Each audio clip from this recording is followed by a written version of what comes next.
Moving along, some encroachment on U.S. soil. UEFA reluctantly approves games to be played abroad. Quote from BBC report, UEFA President Aleksander Čeferin says regrettable decision to allow 2 European League matches to be played abroad is exceptional and insists this will not be a precedent. So United States will host in Miami in December Villarreal and Barcelona. And then Serie A sides AC Milan and Como will play in Australia. So United States, having their own internal struggles with domestic leagues, competing with Liga MX. And now your UEFA games, regular season competitive games to be played abroad, including the United States. And we kind of chatted about it a bit before the show, saying this doesn't set a precedent.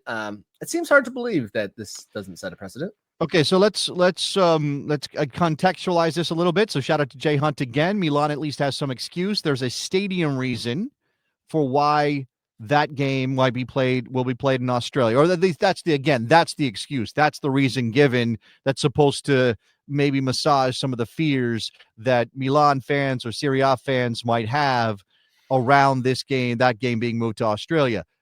For La Liga, this is purely about the money. It is solely about the cash and expanding the brand or whatever that is.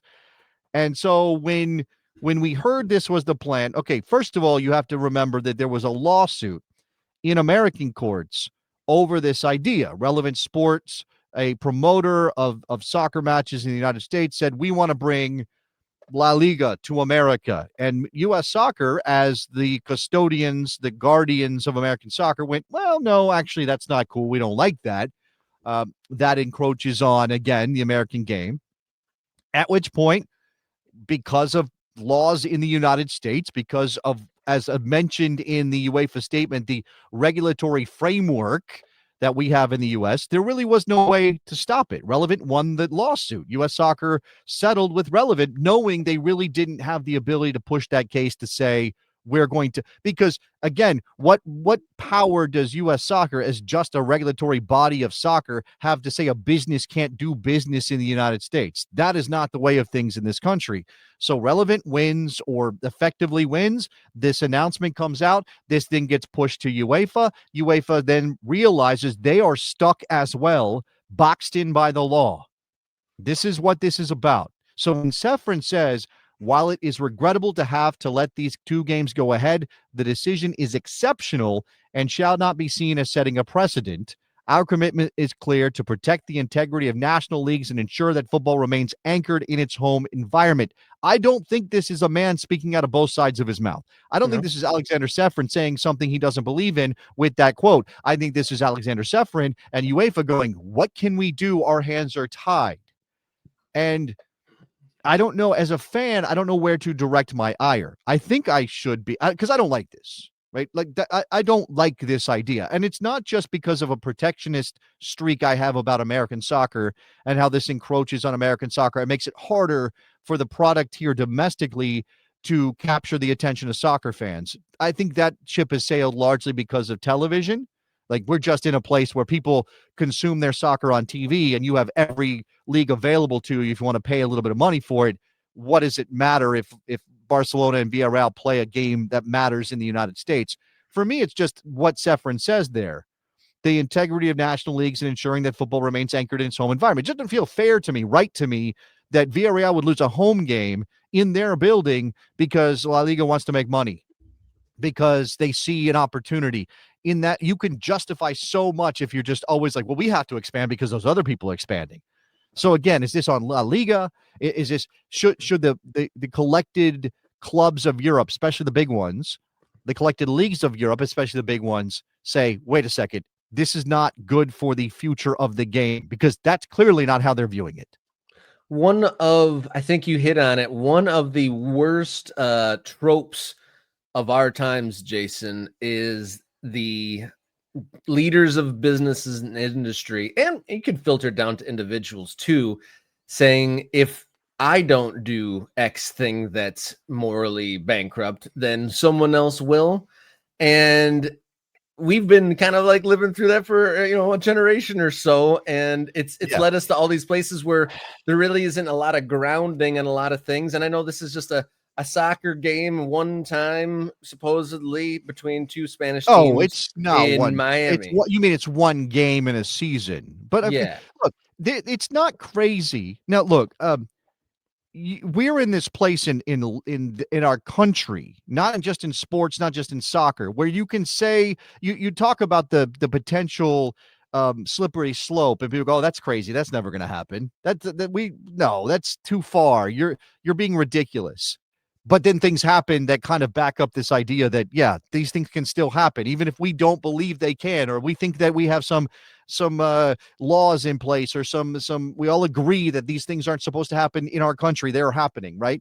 yeah. I think this is one of those things where you go, oh, it's just one game. Oh, it's just one game. They just want to play one game. Villarreal is giving up a home game. They're going to make some money. It's one game.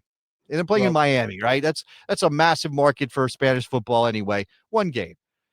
There is a world, I don't know how far down the road it is, but there is a world where Real Madrid, Barcelona, many of these big clubs play most of their games outside their home markets, or have a secondary competition that they're involved in that involves playing outside their home markets. As again, we go back to a Super League concept, or something that sort of breaks apart the traditional structures and competitions that we're currently involved in, or we have in place, and something new happens, because look at what's going on now.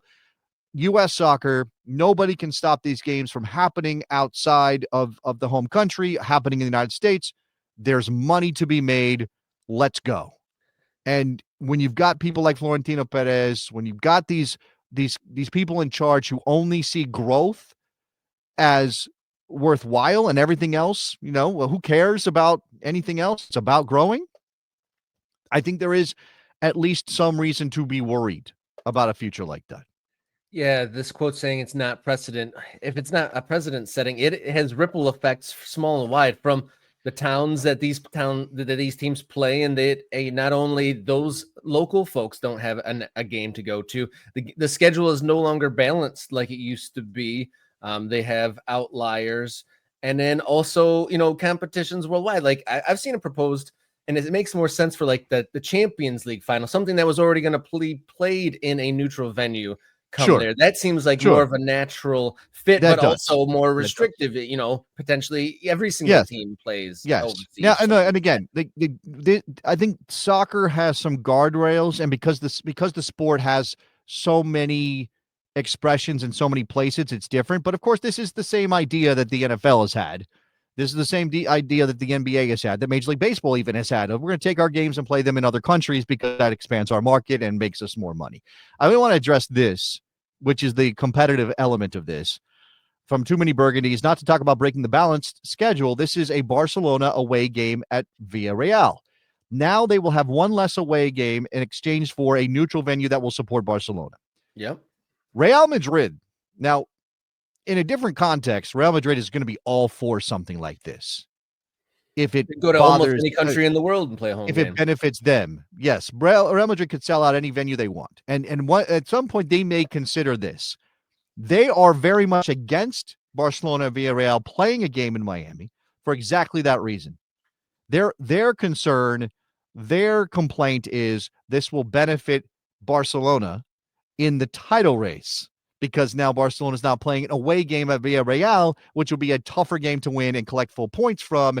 And so if we get down to the end of the season and Barcelona has beaten Real Madrid by 1 point, and that point was part of a victory in Miami over Villarreal, I believe Real Madrid will be screaming bloody murder. And we'll see what that means. Right? It's one of those things like, the enemy of my enemy is my friend kind of situation a little bit with Real Madrid in that, because again, I don't think they have good intentions all the time with their commercial enterprises, but they certainly don't want to see Barcelona gaining a competitive advantage, which may be enough to at least slow this down at some point. And it's kind of wild at the same time to juxtapose the American sentiment as the American major leagues are, shopping and selling games across the world. NFL is playing in England, in Germany. There's Major League Baseball games happening across Asia, and I think maybe even South America. And maybe it's the way it's presented, because I think those things happen, and a lot of folks don't even notice that there's games abroad. And maybe it's the way that it's presented, or they just the entities just make those deals without any sort of public knowledge of it. But I mean, think about how many fans are in an uproar because one of the teams played in England and throws off their competitive balance. And think about the little to none. I know there's complaints and people like kind of grumble a little bit, but you wouldn't say, people aren't hitting the streets in the United States threatening to boycott everything and burn stuff down because there's an NFL game played in Germany. We've been normalized to this. We've been taught we're not allowed to be upset about this, essentially. Right? Business, shut up, money. I mean, yeah. And also, like, I do think that there's always, look, the Super Bowl itself is sort of the original big event money grab thing, right? And, thanks to Lamar Hunt for that, right? America established itself as a country with its sporting endeavors willing to push beyond what was sort of accepted traditionally a long, long time ago, right? The NFL is a commercial product, always has been a commercial product. Certainly when it evolved out of the original era of the Decatur Staleys and things like that, it became something different than what college football was. College football was supposed to be the traditional place for the game. Now we're playing in Ireland and doing all kinds of weird stuff with college football too. So again, this has been broken open completely. I mean, my own NFL team is playing in the Tottenham Hotspur Stadium coming up very soon, as the Broncos will play the Jets in London. So, I mean, this is directly impacting my team, who just came off of a big victory over the Eagles. So I don't know, man. It's, again, like, should we just suck it up? And do you have to make your peace with this kind of things and let it just happen if you're going to be a fan? Because we're not in control of this, right? This is World Cup ticket prices. This is taking games abroad. This is FIFA malfeasance in a number of ways, making you uncomfortable about the fact that they're running the tournament you care most about as a U.S. men's national team fan. Like that, this stuff is not all, it's always been out there. I don't know if it's getting more difficult. It's just getting more in your face. Yeah, I've seen quite a bit of sentiment that echoes my own feelings out there of the United States was due a shot in the arm to boost the domestic game, and instead we've got the most crass and money gouging expensive tournament that's ever been coming next year to the United States. It was cheaper for an American to go to Qatar than to go to Nashville, which is kind of wild.